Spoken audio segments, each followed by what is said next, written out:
All right. Good morning, guys, or afternoon, or evening, whenever you chose to watch this lovely mythology video. So, last time we talked about Theseus. Today, we're going to look at our last kind of longer Greek story, and that's the story of Perseus, which I actually really like this story. It's one of my favorites. It's one you might be familiar with. If you've seen Clash of the Titans, that's a retelling, which really is not awful. I know it got lots of mixed reviews in theaters when like the newer one came out in like the early 2000s. But it's not terrible. It's not a terrible movie. But it also is a pretty close retelling as far as mythology movies goes. It's not as awful as most of them usually are. Or if you've read any of the Lightning Thief stuff, the Percy Jackson books, Percy Jackson is actually named after this hero because he's the only Greek hero who has a happy ending, and I think that's a good thing for us to talk about today. I think it's something that we can enjoy. But with the Perseus story, though he ends happy, that's definitely not the way the story gets started. So the way this opens up is kind of something we've kind of gotten used to. Okay, we have another bad dad, right? So the way the whole story gets started for Perseus is there's an oracle, possibly Oracle of Delphi, depending on what version we're looking at, that comes to King Acrisius, right? It says, listen, you are going to be killed by your grandson.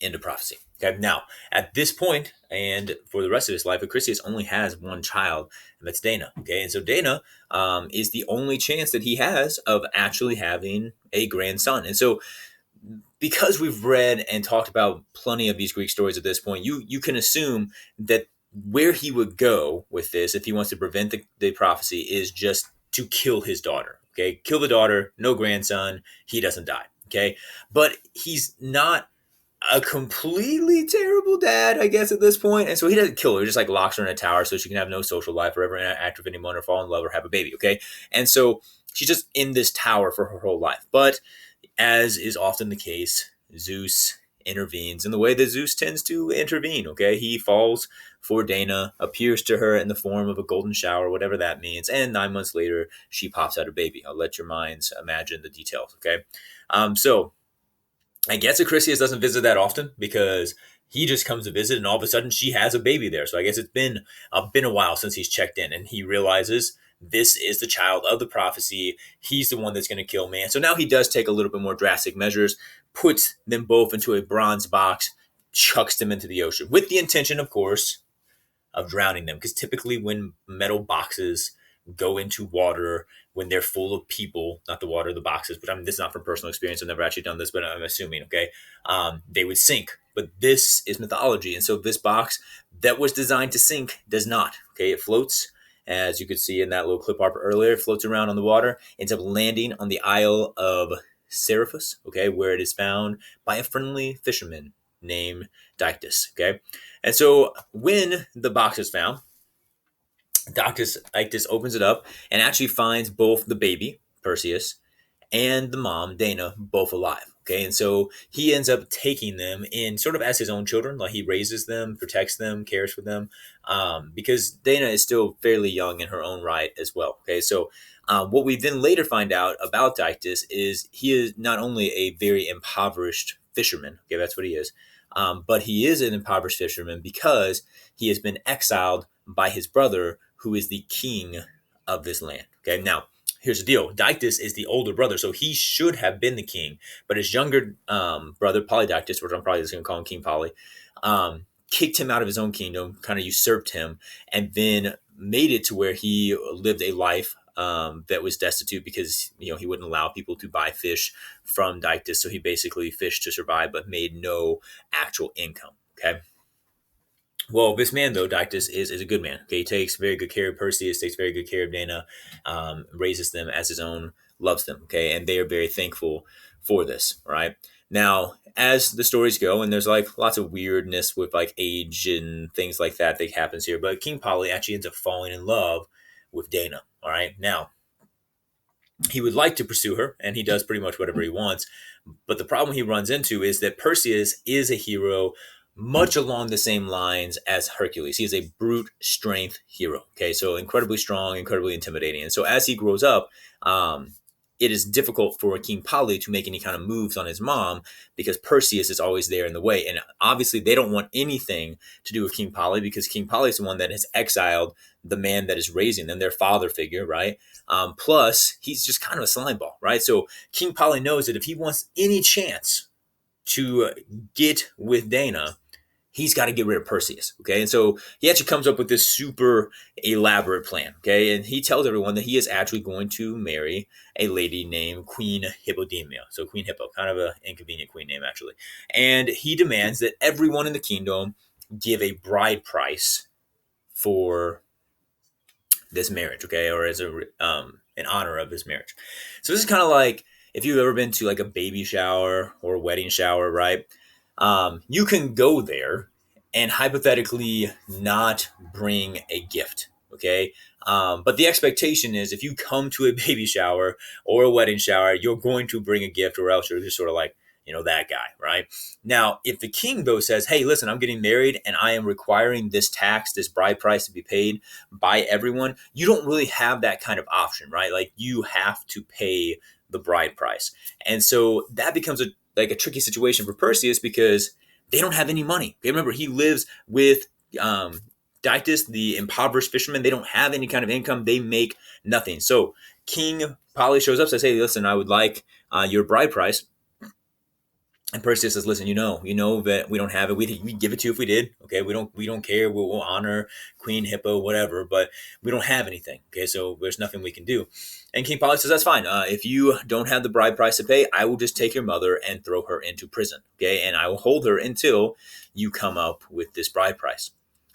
And Perseus at this point kind of pulls a Jason and sticks his foot in his mouth. He says, no, don't do that. Don't put my mom in jail. Like, I would do anything to keep my mom out of jail. I would give you anything. I would even give you the head of Medusa if that would keep my mom out of jail. Well, King Poly really didn't see it escalating to that point, but he totally leans into this. Like, oh, well, actually, that is a great idea. How about you go do that? And whenever you bring me back that of Medusa, then I'll give you your mom back. He was just thinking, I will make Perseus have to leave town to get another job. He wasn't thinking, I will have Perseus leave town to go kill one of the most difficult creatures to kill, because now he's probably going to leave and die. I never have to worry about Perseus again. I have all the time in the world to make some moves on his mama. Okay? That's how this story goes down. So could have been avoided had Perseus just not said stupid stuff. Okay, but here he goes. He's going to go and get the head of Medusa. Now, if you remember, Medusa is one of the stories that's super tragic in mythology, that she was a victim of rape who is punished by Athena and is cursed to be a Gorgon for the rest of her life. And as a Gorgon, not only does she have like the snakes for the head and possibly the snakes for a body, but if she looks at anyone, they're immediately turned to stone. Okay, now, in the time since her being cursed, though, she has definitely turned into a very formidable foe, and has spent a lot of time turning a lot of people into stone. Okay, and so this wasn't going to be an easy task. And unlike the Clash of Titans movie, which is basically like Perseus is a human that doesn't want any help from the gods, and he's just going to do it all by himself, and kind of throws a lot of little like toddlerish tantrums, like I could do it alone.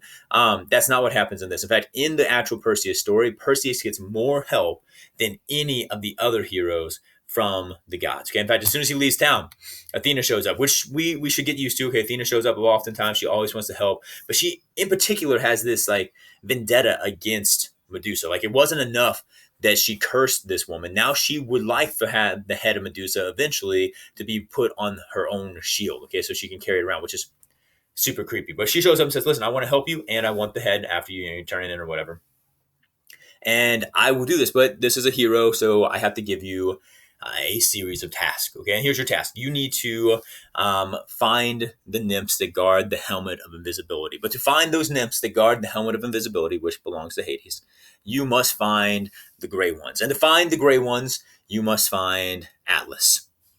Go. Okay, so that's what he does. Now, the first part of this is not difficult at all. Okay, everybody sort of knows where Atlas is. Remember, he's a dude that's got to hold the sky, suspend that on his shoulder, stop it from coming down and like crushing the earth. And so he doesn't really move. So Perseus goes to Atlas and says, hey, listen, I'm looking for these gray ones, trying to kill Medusa, rescue my mom. You good with helping with that? And he's like, yeah, that's fine. The gray ones are actually in the cave at the bottom of my mountain. Okay, he's like, all right, cool. That's super convenient. So he goes down. He talks to the gray ones. Now, the gray ones, we actually have not spoken about yet, but I did allude to them earlier because a lot of times the way they are depicted in mythology is picked up by modern media and turned into the Fates. Okay, remember the Fates are the three old women who control the destinies of mankind. Okay, they measure out the thread of life. They cut the thread whenever it is time for you to die. They sew that thread as well. And in movies, they usually depict it as these three old ladies have like the one eye, the one set of teeth, and they like share that amongst themselves. Okay, that's not what they look like in mythology. In mythology, they're just three older ladies. Now, the gray ones, though, are like minor witch goddesses, okay, who can see the future. And they look like that. They have one eye, one set of teeth that they share amongst themselves. So they would actually look like these ladies over here, okay? So this is the gray ones. This is the gray ones, rather. These are the fates, okay? So they cannot control the destinies of mankind, but they are powerful in their own right because they can see the future. Okay. Now they use that one eye to do that, and they use those one set of teeth to, actually eat. Okay. And so Perseus goes down and says, listen, I need to know where the nymphs are that guard the helmet of invisibility because I need to kill Medusa. And they say, oh, we can't help you with that because there's a sacred sisterhood between all of us wicked women in mythology. And so we do not want to give up our sacred sister. To which Perseus uses his brute strength and says that that's fine. And he grabs their eye and he grabs their teeth and he holds them over the fire and says, don't tell me, that's okay. But if you don't, I'm going to burn your eye and teeth. And they kind of need those, okay? They need to be able to eat. They need to be able to see the future. Otherwise, they're just three women without teeth and eyes that have no special properties whatsoever, okay? So they relent. They say, fine, fine, fine. We will tell you where these nymphs are. They're actually bathing in the river Styx, which makes perfect sense since they work for Hades, and the river Styx, if you are completely submerged in it, will take you straight to the underworld. So he goes and finds these nymphs bathing in the river Styx, and at that point he gets a ton of assistance. Okay, so he's at the river Styx, and the first thing that happens is he gets that helmet of invisibility, which is actually from Hades. Okay, so Hades allows him to have this and makes him invisible, so he will not be seen by Medusa. He is also given a special severed head carrying case, specifically designed for carrying the severed head of Medusa. So I guess that's in vogue in Olympus, I guess, to have special severed head carrying cases. So he gets one of those. Then Hermes just sort of randomly shows up. You got a little cool Hermes sitting here, and he's like, "Hey, I think you might like these," and he gives him his wing sandals, which allow him to fly. Okay, so for a quick getaway. He also gives him a sickle, which I think is probably a hand-me-down from his grandpa, which would have been Cronus, right? So I think that's where that came from. And so, because Cronus, remember, he had a sickle for every occasion. This is his severing head sickle. Okay, so gives him a sickle for severing heads. So he's decked out at this point. He's got the helmet of visibility, his special severed head carrying case, his wing sandals for a quick getaway, his sickle for actually doing the deed. And then Athena shows up and says, "Hey, well done, you've done great. I would like to give you my mirrored shield, Aegis, which is actually the shield, remember, that belonged to Zeus, that she is allowed to carry, and now Perseus is allowed to carry." And so at this point, it does not have the head of Medusa on it yet, so it is just a mirror. And he's going to use this so that he can kind of walk backwards, have the shield, and then if he sees Medusa, that's fine. As long as he sees the reflection of Medusa, he will not be turned to stone, right? So if he sees her before she sees him, then this gives him a clear advantage, right? Now, he is super decked out. Like I said, everything that he needs to make this like an epic kind of battle. And if you have ever seen a Medusa versus Perseus battle in a movie, including Clash of the Titans, it is an intense ordeal. Okay, lots of people are turned to stone in the process. There's a lot of like near misses, and it is a moment. Okay. Unfortunately, in mythology, that's not how it went down. Okay, in mythology, what ends up actually happening is you have him all decked out, completely invisible, walking backwards with a shield, got his shoes on for like a quick getaway. Everything's going great. He gets into the lair of Medusa, finds her. She is sleeping. He just chops her head off while she's asleep. Super anticlimactic, okay?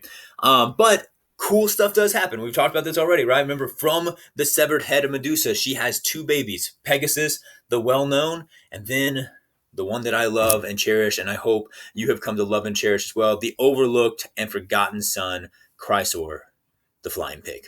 Okay, so both of those pop out of her neck, and then he's sort of on his way, right? Flying back, because what was the whole point of this in the first place?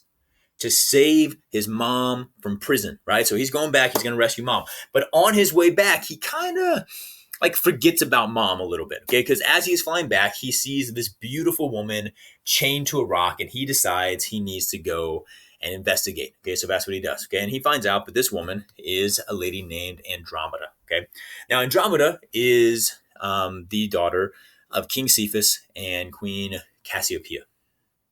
Now, these two are not great. Okay, they're not great parents at all.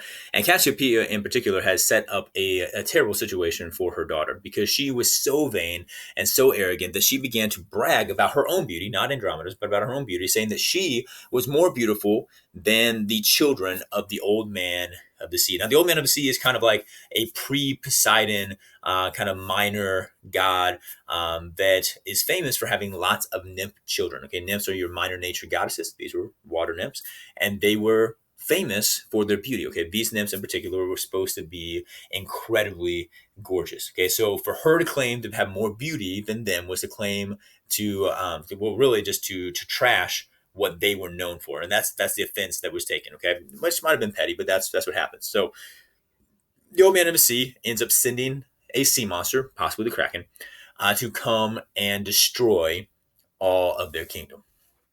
Now, while that's happening, and everyone is dying, he shows up and says, "Listen, I know this is terrible, but you trash talked my daughter, so we can end this. Okay, we can end this right away. You made fun of my daughters. All I need you to do is feed your daughter to the Kraken, and we'll just call it even." Okay. And they don't even hesitate. They're like, "Yeah, we can probably make another one of those. Let's do that. Let's go ahead and sacrifice Andromeda." Okay.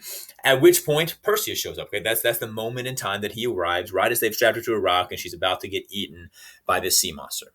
And somehow, seeing her strapped to this rock, about to be devoured by a monster, having never had a conversation with this woman ever in his life, that's all that it took for him to fall instantly and madly in love. Do you see a theme developing? The same thing happened in Theseus' story. The same thing is going to continue to happen. That's just how these stories work. And so he goes into King Cepheus and Queen Cassiopeia and says, "Listen, I am in love with your daughter, though we've never actually had a conversation, and I want to marry her. So I will slay this Kraken for you. I will kill this monster for you as long as you promise your daughter's hand to me in marriage." Okay. Which, when you really think about it, of course they're going to say yes. I mean, what do they really have to lose? They already were bad parents. They were going to let her die anyway. And if he doesn't kill the Kraken, well, then the Kraken kills her and they still win. But this is bad parenting even more, because this dude just walked in carrying a severed head in a bag saying, "Hey, I would like to marry your daughter." And they're like, "Yeah, hey, that sounds like a great idea," right? Not good. Okay, this is not good. Okay, but that's what they end up doing. So Perseus goes to fight the Kraken. And this is a story that actually is a little bit more intense in the battle sequence. In fact, there's two versions of this. The first version, he actually puts on the sandals, the flying sandals of of Hermes, flies above the Kraken. Okay.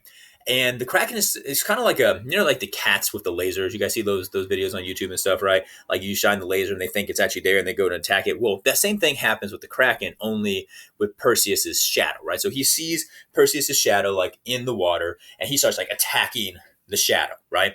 Meanwhile, Perseus is flying above him and just stabbing him from above, I guess, with his sickle. You don't really stab with a sickle. Maybe he's I don't know, but he's doing some kind of stabbing motion with the sickle as the Kraken is attacking his shadow. Okay.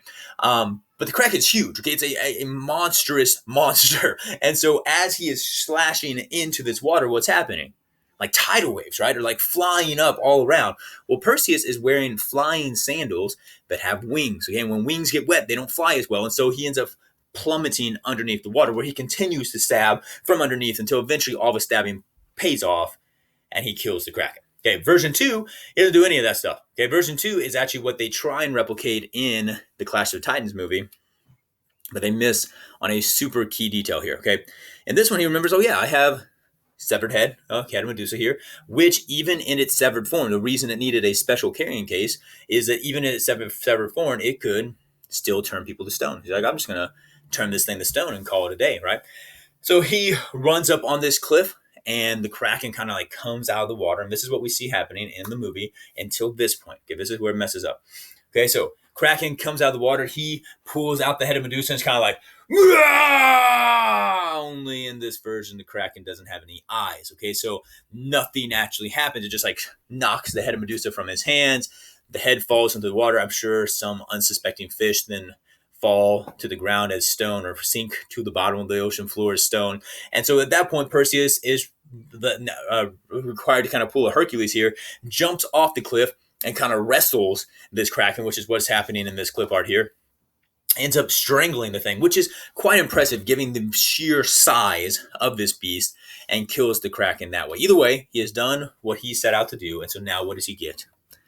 To marry the woman he's never actually spoken to, right? And so that's what they do. They throw a huge wedding banquet, okay? At which point they forget to remind him, oh yeah, before we like did the whole like strapping into a rock thing, we were actually going to let her marry her creepy uncle Phineas, and he might be upset. Okay, so Phineas actually is upset. Burgess? No, none of that. Barges into the wedding feast and says, listen, I know I kind of like abandoned you when you were like strapped to a rock and everything, but I would still like to marry you now. So yeah, I'm gonna do that. And Perseus is like, dude, I literally just killed a sea monster for her. She is mine, and she seems very happy too. It's not like it's just property. I mean, look, he gave her flowers and stuff. I mean, she's totally into it at this point. But this is not a good thing. Okay, so I picture, because the story says like his thugs run in, so I just picture like kind of like snaps his fingers, his thugs like come start storming into the room, and Perseus has to now once again defend her. Okay, and so what he does this time that actually does work after like just like manhandling for a little bit is he remembers, oh yeah, I do still have this severed head of Medusa. Okay, and these guys do have eyes, and so he pulls out the head of Medusa, tells all of his people to close your eyes, and just starts like turning people to stone. Okay. Which works out great. At that point, Phineas is like bowing before him, saying, "Please, please, please, spare me."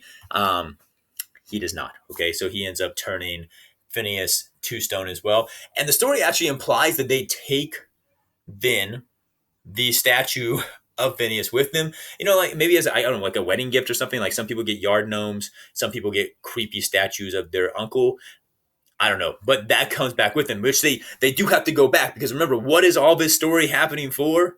He's supposed to be rescuing his mom from prison. Okay, so he's like, oh yeah, I gotta go rescue mom. And so they like put on the sandals. I guess she like, I don't know, rides on his shoulders or something, and they fly their way back home.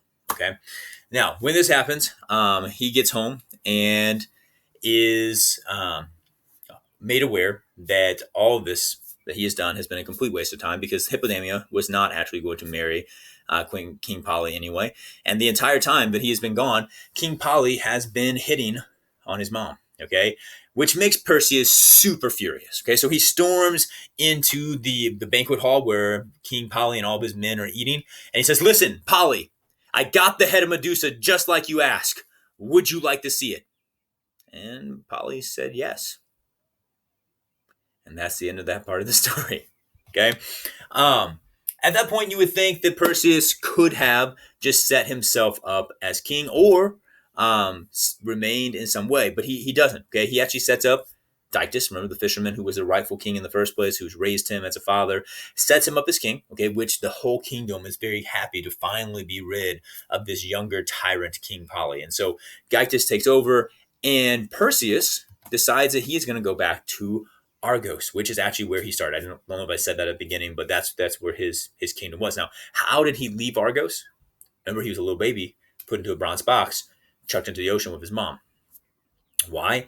Because his dad, or grandpa rather, was given that prophecy that his grandson was going to kill him. Okay, now his grandson and his new wife and Dana, okay, so mom is coming with him too, are all going back to Argos. Okay.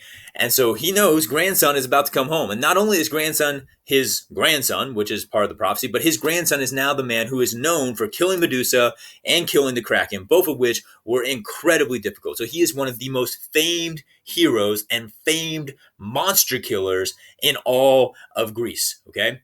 And so this man is the end of the prophecy for him. And so he is completely terrified. But Perseus has no interest in actually killing his grandpa. And so he says, listen, I don't know what the prophecy is talking about. I don't want to kill you. I just want to come home. Okay. These are my people. Okay. And I've never had a chance to know them. I mean, the whole like bronze box thing, Not cool, Grandpa, but I'm willing to forgive you if you're willing to just let us come home. Let me be your heir, okay? Let me take my rightful place. Let Mom have her life back, all right? And we'll just call bygones bygones. And of course, Acrisius has to say yes, right? Because what other choice does he have, right? And so he says yes, and naturally, they develop a really close relationship, which is weird given the fact that he tried to kill him as a baby, but they get over that and everything goes well. And people love Perseus. Okay, he is like the very much respected prince of this kingdom. Everybody wants to talk to him.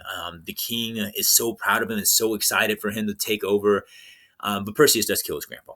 But it's a complete accident. Okay, complete accident. Here's what happens. Okay, so one day Perseus is, showing off with like incredible strength or whatever, and he tells his people, like, listen, I'm going to take this here discus and I'm going to chuck it all the way around the world. Which I'm not really sure how they perceive that in the Greek world because they view the world as flat, but whatever. So he's going to take this discus, chuck it around the world. Okay, and so that's what he does. So he kind of chucks that thing, and while it is coming back around the world, I guess King Chrysius is just sort of like taking a little stroll through this field. Here comes this discus. He doesn't see it coming and hits him.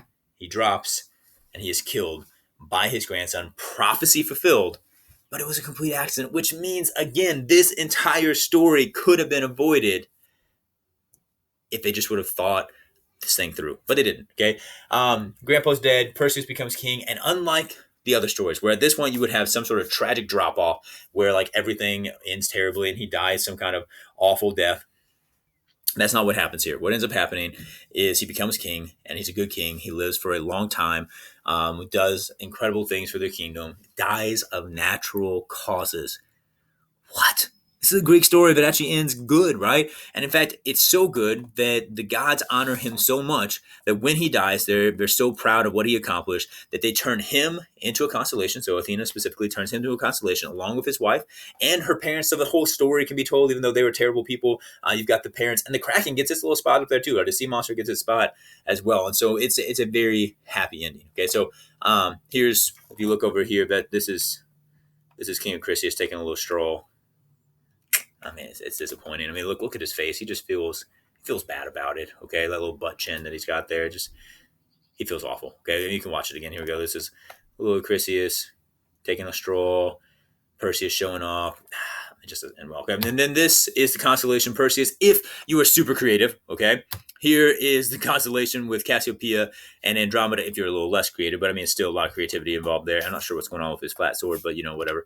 And then this is what the actual constellations look like. So this one right here, I think looks like a bow tie. That is Perseus. This W, that is Cassiopeia. Okay. You can kind of see some of these, like this is Hercules, like it kind of looks like a head there, like I can kind of see that one, right? Ursa Major and Ursa Minor, they're supposed to be bears, but whatever, okay?